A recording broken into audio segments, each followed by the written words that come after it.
Unit 1 Home Life. I come from a family of 5 people. My parents, my 2 younger brothers and I. My mother works as a nurse in a big hospital. She has to work long hours and once a week she has to work on a night shift. My father is a biologist. He works from 8 a.m. to 5 p.m. in a lab, but sometimes when there is a project, he doesn't come home until very late at night. Although my parents are very busy at work, they try to spend as much time with their children as possible. It is generally believed that men build the house and women make it home, but in my family, both parents join hands to give us a nice house and a happy home.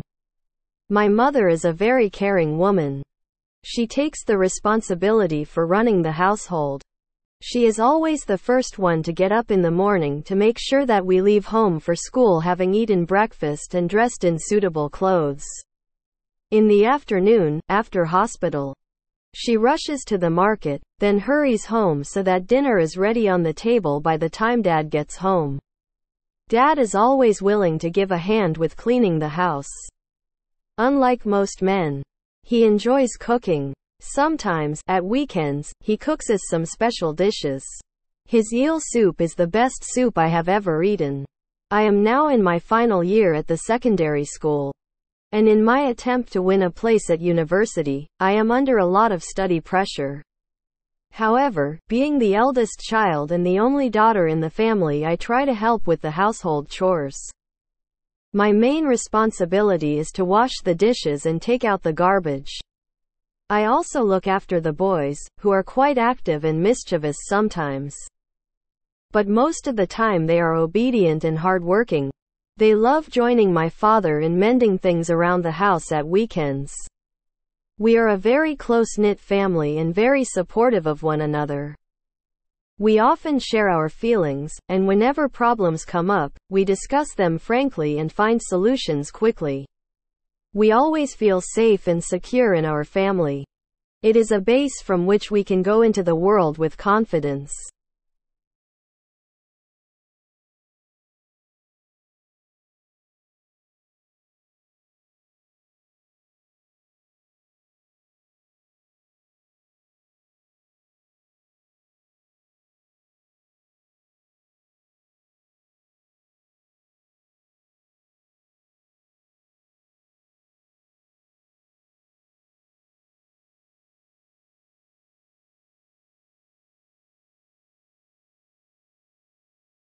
Unit 2 Cultural Diversity. Traditionally, Americans and Asians have very different ideas about love and marriage.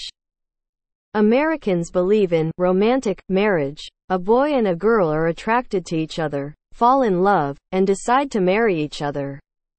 Asians, on the other hand, believe in contractual marriage. The parents of the bride and the groom decide on the marriage. And love, if it ever develops, is supposed to follow marriage, not precede it. To show the differences, a survey was conducted among American, Chinese and Indian students to determine their attitudes toward love and marriage. Below is a summary of each group's responses to the 4 key values. Physical attractiveness. The Americans are much more concerned than the Indians and the Chinese with physical attractiveness when out choosing a wife or a husband. They also agree that a wife should maintain her beauty and appearance after marriage. Confiding. Few Asian students agree with the American students' view that wives and husbands share all thoughts. In fact, a majority of Indians and Chinese think it is better and wiser for a couple not to share certain thoughts. A large number of Indian men agree that it is unwise to confide in their wives. Partnership of equals. The majority of Asian students reject the American view that marriage is a partnership of equals. Many Indian students agree that a woman has to sacrifice more in a marriage than a man. Trust built on love.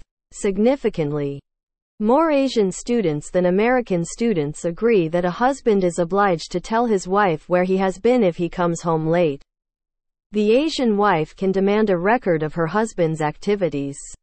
The American wife, however, trusts her husband to do the right thing because he loves her, not because he has to. The comparison of the four values suggests that young Asians are not as romantic as their American counterparts.